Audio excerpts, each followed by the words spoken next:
So for this tutorial, I'm going to be doing something that I do if I want to just look more presentable, and it's not going to take long, especially in the morning because I'm not a morning person. So this is something that is going to be quick.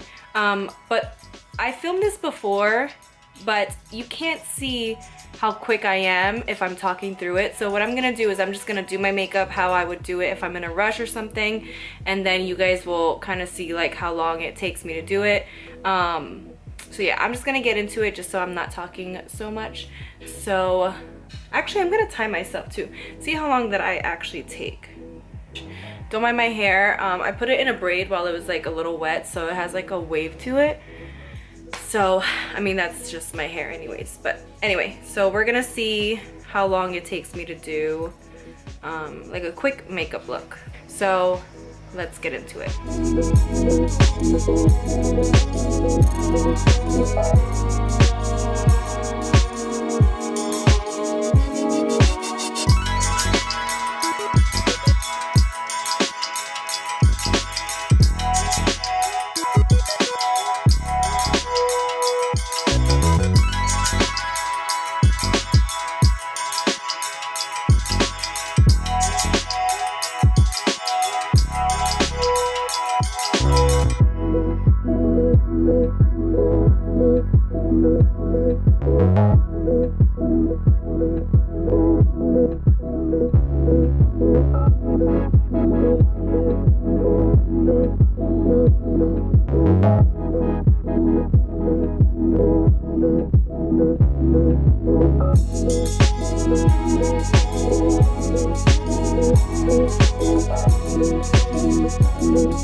Alright, so that's how long it took me to do this. But I was also showing like the products and stuff, so I don't know. That's it. Normally I don't do my eyebrows. Luckily my eyebrows are like dark enough and like semi-full enough that I don't have to like do my eyebrows. And then I'll just put my glasses on. So that's why I don't really have to do too much under my eyes or anything. So this kind of just looks like more of like a clean, you know, more put together. You don't see like the dark circles too much. Yeah, but that's it. And then I just throw my hair in a braid, but because it's like a nice wave right now, I could just put like some oil in it and give it some shine, and that's it. That's basically all I do if I want to look more presentable. These people are really like mowing the lawn right now. It's too loud. I'm gonna wait till they're done. Okay, so they moved over to another side. I'm gonna take my glasses off because of the glare. So yeah, this is the finished look. Super simple, nothing like crazy. If you want, you can use like powders instead of the creams. I like to use the creams, and these creams, they stay on my face. I don't have a problem with it. I mean, if it comes off, whatever, I don't care anyway. But I like how lightweight it feels, and I'm not having like foundation all over the place. You still can see like I have this pimple here that looks so bad, and then I have like some acne marks. You can still like see it through, but because I'm not wearing foundation, that's why you can see it through. But to me, it doesn't matter. It still looks like I'm a little bit more put together than what I looked like before. And yeah, that's it. Thank you all so much for watching. Make sure you subscribe to my channel, give this video a thumbs up, and also hit that notifications bell so you know when I'm uploading a video. See you on the next one. Bye.